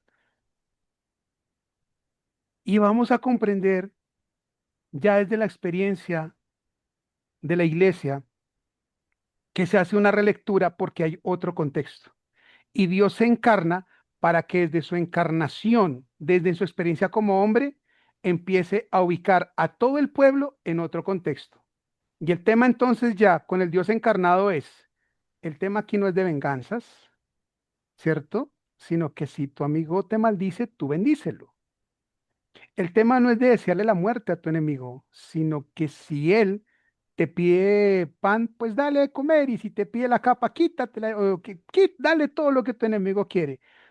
Es decir, comprender la ley desde la misericordia. Ya voy, Enrique, voy a entrar a desarrollar algo del tema de hoy y tengan la manito ahí, no me la bajen y al final les doy paso ahí como van para que articulemos esto, para que articulemos esto. Entonces miren que esa discusión que nosotros hemos traído y que hace 8 días fue muy interesante que la cerramos con el tema de la política, ¿verdad? Cómo votar sabiamente, ¿cierto? Es que un cristiano no puede votar por X o un cristiano no puede votar por Y. Y la discusión la centramos en eso. Pero miren que no ocurre solamente en la política. También ocurre en la cultura, en el arte, ¿verdad? Es que un cristiano no debe escuchar X música o un cristiano no debe escuchar Y música. Miren que ese mismo discurso lo tenemos en varios ambientes. El de la moda. Es que un cristiano no debe usar tal tipo de ropa o un cristiano no debe utilizar tal otro tipo de ropa, ¿cierto? Incluso en la parte emocional. Es que un cristiano no debe juntarse con tales personas y un cristiano no debe juntarse con tales otras personas. Bien, pues si uno ahí mira con todas las que se juntó Jesús, entonces Jesús fue el primero que rompió toda esa normatividad, ¿sí? Fue el primero que se juntó con aquellos con los que nadie se juntaba y que se acercó a aquellos a los que nadie se acercó. Pero no solo eso, Jesús no era, ¿cierto?, de extremos, ni de un bando ni del otro. Jesús es la personificación del amor. Juan nos va a decir, Dios es el amor, y Jesús se personifica como el amor, y el amor está para todos. Por eso para Jesús no es problema actuar con misericordia con el leproso, con la prostituta, como con el centurión romano, que no era judío, que tenía un poder político importante, que seguramente había maltratado judíos, y usa de misericordia con él por el clamor que hace de su siervo. No tiene reparos Jesús en ser misericordioso con una mujer absolutamente pagana como la de Marcos 7, porque miren todos los títulos que le da Marcos a esa mujer, ¿cierto? ¿Cuáles son los títulos? Sirofenicia, griega de nacimiento, una mujer extranjera, paganísima, que ni siquiera comprendía quién era Jesús. Y ese diálogo que tiene con Jesús acerca del pan es muy interesante, pero no tiene reparos en actuar con misericordia con ella. Entonces encontramos a un Jesús que es capaz de conversar y que es capaz de actuar observando el contexto y la necesidad de cada uno. No toma posturas. La postura que él toma es la postura del Padre, la postura de la gracia, la postura del amor, la postura de la misericordia. Esa es la postura. Nosotros hoy, desafortunadamente, ya hemos llegado al extremo, ¿verdad? De calificar quién es cristiano y quién no, por cómo viste, por lo que escucha, por cómo habla, por quién vota. Eso es un absurdo ideológico de la fe de este siglo XXI.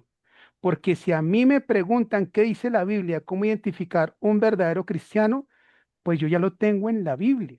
Ya el Señor no lo dice, ¿verdad? Y en esto conoceréis que sois verdaderamente mis discípulos.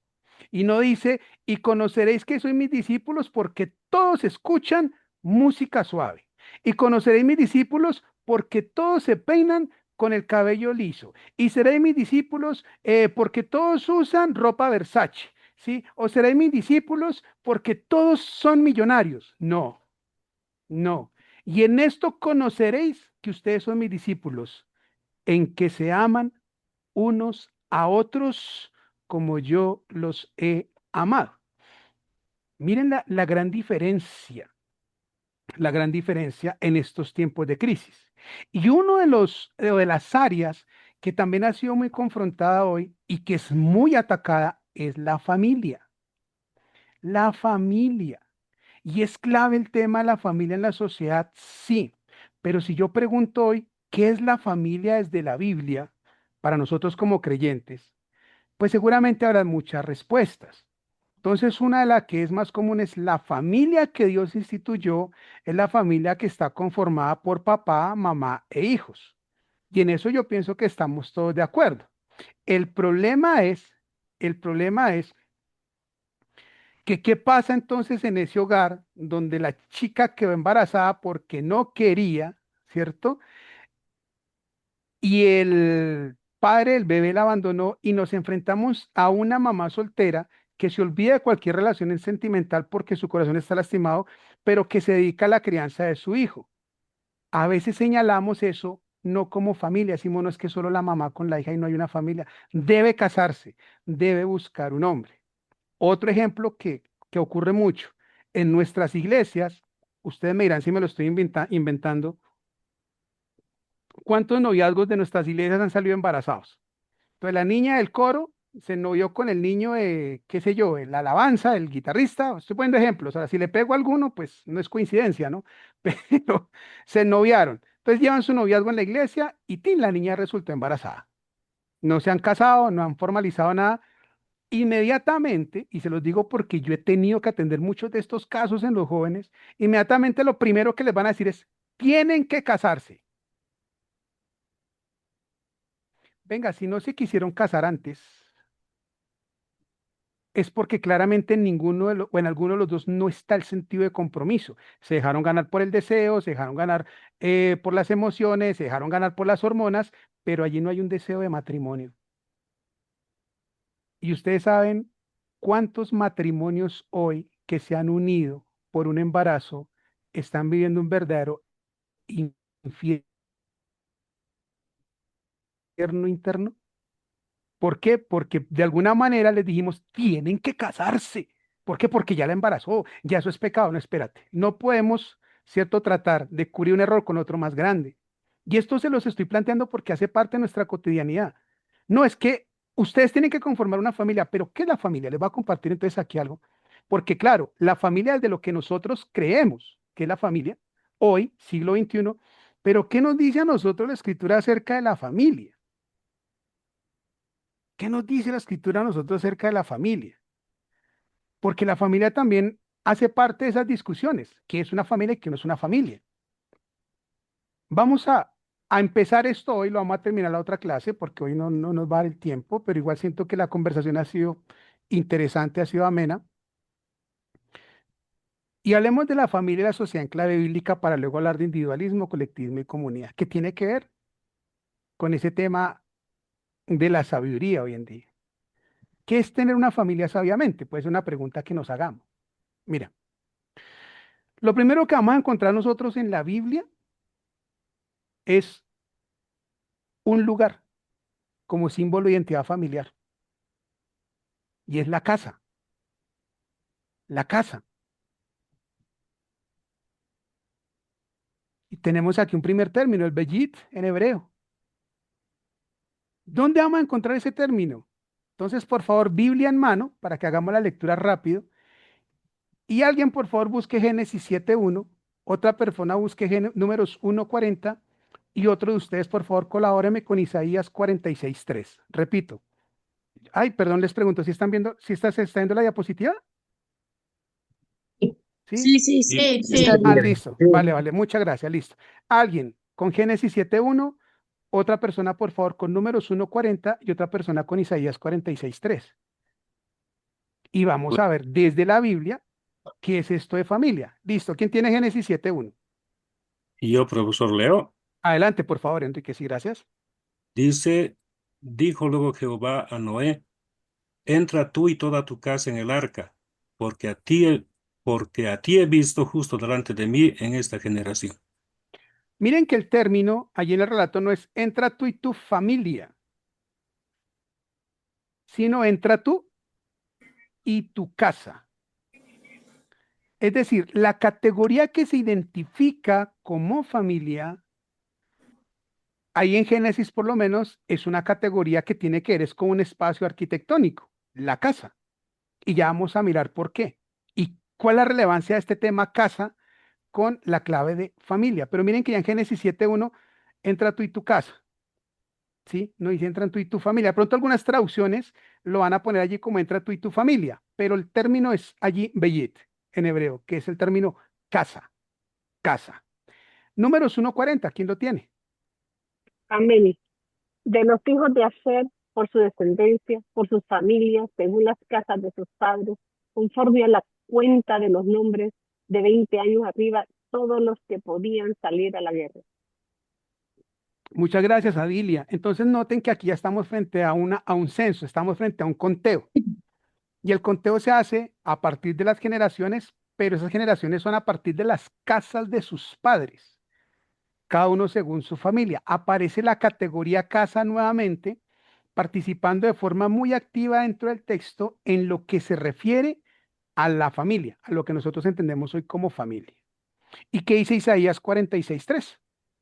Yo, pastor. Oídme, oídme, oh casa de Jacob, y todo el resto de la casa de Israel, los que sois traídos por mí desde el vientre, los que sois llevados desde la matriz. Miren que aquí ya la categoría casa ya no está encerrando a una familia sanguínea, sino que ya la categoría casa aquí está vinculando a todo el pueblo. Casa de Jacob, todos casa de Israel. Ya la categoría casa aquí involucra a todo un pueblo, a los hijos de Jacob y a los hijos de Israel. ¿Vamos bien hasta aquí? Entonces miren que la clave de casa es bien importante cuando se habla de familia, de descendencia, de generaciones en el Antiguo Testamento. María, lee por favor, tú que ibas a leer Isaías, pero lee por favor, María, Números 1:40, nuevamente, porque quiero que observemos en Números 1:40. 1:40. Sí. Ay, yo no sé qué. El número 1:40. Oh, de los hijos de Aser, por su descendencia, por sus familias, según las casas de tus padres, conforme a la cuenta de los nombres de 20 años arriba. Muy Todos bien, María, los que hasta ahí. podían salir de la guerra. Gracias, María, muy amable. Ahora mira que ahí aparecen dos términos interesantes, generaciones y casas. Yo se los quiero mostrar así, miren, como lo están viendo en la pantalla. Aquí tenemos el texto en hebreo. Un segundito. Entonces, lo que está en rojo, la palabra que está en rojo, esa es la lemish pejotá, que viene de mishpetah también, tiene que ver con generaciones, con clanes y con descendencia, que se traduce muchas veces al español como familia. Y la que ustedes ven en verde, leveit o levit, es la palabra casa. ¿Y por qué quiero mostrarles a ustedes estas dos palabras aquí unidas? Porque Números está integrando la casa con las generaciones y con las descendencias. El tema es que esas dos palabras algunas veces se traducen como familia. Y miren que ya nosotros que tenemos entonces, que la categoría familia que nosotros conocemos en español, a veces desde una sola forma, en hebreo se observa de diferentes formas. La familia incluso se puede tomar desde las descendencias, desde la genealogía. Pero la familia también es la que hace parte de la casa. El pueblo, ¿no? Es la casa. Ahora miren, ¿cómo se entiende el término familia en la Biblia? Y ahí está el término, mírenlo, el mishpetah. Ahí está. ¿Dónde va a aparecer ese pueblo, esa palabra? En clave de familia, Génesis 8:19. Alguien que lo lea, por favor. Otra persona ubíquese en Génesis 10:5 y otra persona ubíquese en Génesis 24:41. Quien tenga Génesis 8:19, léalo, por favor.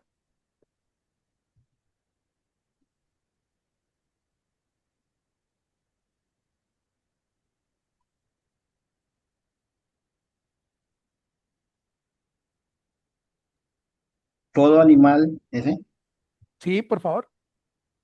todos los animales y todo reptil y toda ave, todo lo que se mueve sobre la tierra según sus especies, salieron del arca. Gracias, Reinaldo. La palabra especies que se le da ahí a los animales es la palabra mishpetach, que es la misma que se le da a las generaciones allá en números.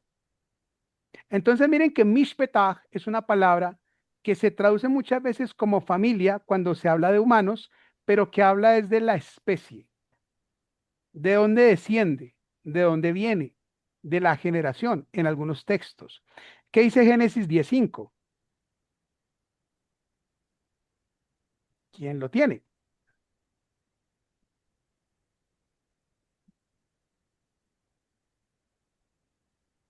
El profesor dice lo siguiente: de estos se poblaron las costas, cada cual según su lengua, conforme a sus familias en sus naciones. Ahí está la palabra familias en español, ¿cierto, Enrique? Lo interesante es que la palabra familia que está ahí traducida al español es la misma palabra hebrea mishpetach que habla de las especies animales en Génesis 8:19. ¿Y de qué está hablando en 10:5? De la descendencia, de la especie, desde donde se pobló. Entonces aquí está hablando de familia en un grupo de una categoría más amplia, la categoría o la especie humana. La especie humana es una familia. Las especies animales son otras familias. ¿Y qué dice Génesis 24:41? Entonces, cuando llegues a mis parientes, quedarás libre de mi juramento, y si ellos no te la dan, también quedarás libre de mi juramento. Aquí entonces, Vivian, la palabra mishpetach ya se delimita más. Ya no tiene que ver con la descendencia de la especie, sino que ya tiene que ver con un grupo o un clan específico de esa especie. Mis parientes, los sanguíneos, los que llevan el mismo apellido o traen la misma sangre. Miren que tenemos la clave casa y tenemos la clave mishpetach.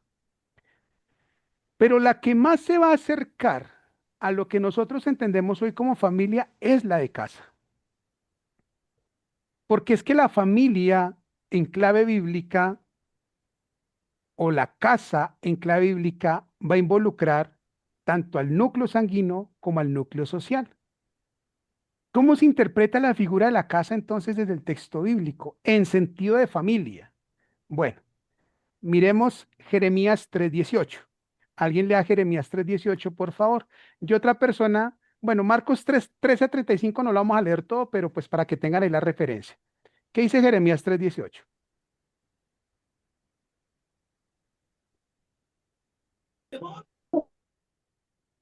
Dice En así, aquellos tiempos, ¿no? Arrancaron dos y al final ninguno lo ha hecho. En aquellos tiempos irán de la casa de Judá a la casa de Israel y vendrán juntamente de la tierra del norte a la tierra que hice heredar a vuestros padres. Irán de la casa de Judá a la casa de Israel. Ahí está hablando de los dos reinos, después de que el reino se divide bajo el reinado de Roboam, que se divide y que Jeroboam queda con 10 tribus en el norte, lo que se conoce como el reino del norte o la casa del norte, y abajo queda Judá, Israel al norte. Bueno, llego arriba y abajo, pero geográficamente eso no está bien. Hablemos del norte y del sur. Al norte queda Israel, al sur queda Judá. Eh, son son dos casas de un mismo pueblo, pero se separó. Lo que era antes una casa, ahora son dos. Entonces la casa en Jeremías 3:18 nos sigue hablando del territorio del pueblo de Dios. Es el territorio, lo que antes era una casa, ahora son dos casas, pero sigue siendo entendido bajo la categoría de casa. ¿Y cómo entender la categoría de casa de una manera más concreta, más específica para nosotros hoy? Pues es el relato de Marcos 3, 13 al 35. No lo vamos a leer todo porque ya el tiempo se nos está yendo. Pero ¿de qué habla Marcos 3, 13 al 35? Ah, por aquí me pone una cita muy interesante, Cecilia, claro, yo y mi casa serviremos. Yo y mi casa serviremos. Ahora, si este texto lo leyéramos en nuestros colegios hoy, en siglo XXI, ¿verdad? Si hay aquí algún profesor de español y alguien dice yo y mi casa, ¿qué es lo primero que le diríamos a ese estudiante? Así no se dice mi casa y yo, ¿cierto? Pero el texto en hebreo dice yo y mi casa y eso tiene una relevancia cultural grandísima de por qué el yo va primero, de por qué esa primera persona va allí. Bueno, pero ¿qué habla Marcos 13? ¿Marcos qué? Marcos 3, del 13 al 35. Ah, 3. 3, del 13 al 35. Pues es la escena en la que Jesús está en una casa, ¿verdad? Y lo viene a buscar ¿quién? Porque todo aquel que hace la voluntad de Dios, ese es mi hermano y mi hermana y mi madre. Muy bien, Reinaldo. Así va a terminar el relato, pero ¿quiénes son los que lo vienen a buscar a él cuando él está dentro de la casa? Pues, Ahí lo dice en el la versículo, La mamá y los la hermanos. mamá, los Mamá y los hermanos. La hermanos. familia. Esa es la clave de familia que nosotros entendemos hoy, ¿cierto? La mamá, los hermanos, esa es la familia. Esa es la familia. Pero ojo porque es que la mamá y los hermanos están ¿en qué lugar? Por fuera de la casa. ¿Dónde está Jesús? Adentro. Adentro de la casa, con una serie de personajes, con un grupo de personajes que no son consanguíneos con él, ¿cierto? No son hijos de José y María, no son hermanos de él, no son medio hermanos, no son nada. Con un grupo de personajes. Entonces le traen una razón. ¿La razón cuál es? Tu madre y tus hermanos están afuera. O sea, tu familia está fuera de la casa y te buscan. Y él responde. ¿De qué manera responde él? ¿Cómo responde él? Justificando que los que son su madre y sus hermanos son los que están ahí escuchando su palabra. Claro que sí, pero antes de justificar, él hace una pregunta. ¿Quiénes son? ¿Quiénes son? ¿Quiénes son Mi mi familia. ¿Quién es mi madre y mis hermanos? Claro. ¿Quién es mi familia? Pues mi familia es la que está adentro de la casa. Mi familia es la que está adentro de la casa. Claro, ya viene la categoría teológica. Mi familia son los que hacen la voluntad de mi padre, pero el relato donde nos los muestra, adentro de la casa con Jesús. Familia no es el que está fuera de la casa, familia es el que está dentro de la casa. Y hoy enfrentamos nosotros, mis amados, una sociedad en la que en nuestras iglesias, no me voy a salir para el contexto fuera de la iglesia, porque aquí estamos hablando de sabiduría bíblica para tiempos de crisis. Nuestras iglesias están llenas de mamás y papás solteros, de hijos con hogares divorciados o no, ¿cierto? Ah, bueno, o de mamás que les ha tocado incluso de mujeres viudas que enviaron muy jóvenes. Entonces, cuando nosotros nos casamos con una sola idea de familia, por el concepto que tenemos desde las personas, a veces podemos dar el mensaje equivocado y no ayudar como se debe. Y la familia en clave bíblica es, desde el Antiguo Testamento al Nuevo Testamento, los que están y hacen parte de la casa. Por lo tanto, es desde la casa desde donde se debe trabajar en pro de la sociedad. Es desde la casa desde donde se forjan los valores. Es desde la casa desde donde se trabaja para que ese ciudadano que mañana va a salir a la sociedad responda con lo que aprendió desde la casa. Hoy hay un temor gigante, y es un temor porque es una realidad, y con esto termino. Y es que desde afuera nos están bombardeando con un montón de cosas que sabemos que no son. Pero ¿a quiénes están bombardeando? A los que están dentro de nuestras casas, a los más chiquitines, ¿verdad? Con un montón de cosas. Entonces yo veo desde marchas hasta sermones, hasta conferencias, de cómo quitamos y erradicamos esos mensajes de la sociedad para que no lastimen a nuestros hijos. La noticia es que no lo vamos a hacer, porque esos mensajes han existido siempre, solo que han mutado y se han presentado de diversas formas. Por alguna razón, Dios no ha permitido que esa clase de mensajes se erradiquen. Y creo, no les estoy diciendo que esta sea la respuesta, es mi perspectiva. Y creo que es porque necesitamos aprender nuestra responsabilidad de contrarrestar eso de afuera con lo que enseñamos desde la casa. Pero aquí hay otra realidad. Y es que tenemos muchos cristianos preocupados porque a sus hijos les están enseñando una serie de cosas afuera y atacan lo de afuera, pero muy pocas veces le dan un abrazo a sus hijos. Muy poco tiempo les dedican a sus hijos porque la iglesia les consume todo el tiempo. Muy poco se sientan a hablar con sus hijos de sexualidad porque esos son temas tabú y pecado. Muy poco se sientan a preguntarle a su hijo cómo te fue en el colegio, qué aprendiste, qué amigos tienes, qué te enseñaron hoy, te sentiste incómoda con algo que te pasó hoy. Ese tiempo que no le dedicamos a los niños desde la casa, pues se lo están dedicando desde afuera. ¿Me estoy haciendo entender? Nosotros estamos muy enfocados en atacarlo de afuera y es en lo que este curso yo les quiero dejar como reflexión. Y es que empecemos, se los dije hace 8 días, a mirar primero la gran viga en el ojo propio antes de mirar la paja allá en el ojo ajeno. Bien, se nos fue el tiempo. Yo aquí los dejo. No se preocupen. Este tema lo articulamos de hoy en 8 para concluir el curso, porque claro que esto tiene que ver con individualismo, colectivismo, y vamos a ver a Jesús sumergido en todas esas dimensiones y cómo respondió a cada una de esas. 12:59. Bueno, yo espero que haya sido de su agrado la clase. Gracias por participar. Sus participaciones la enriquecen mucho.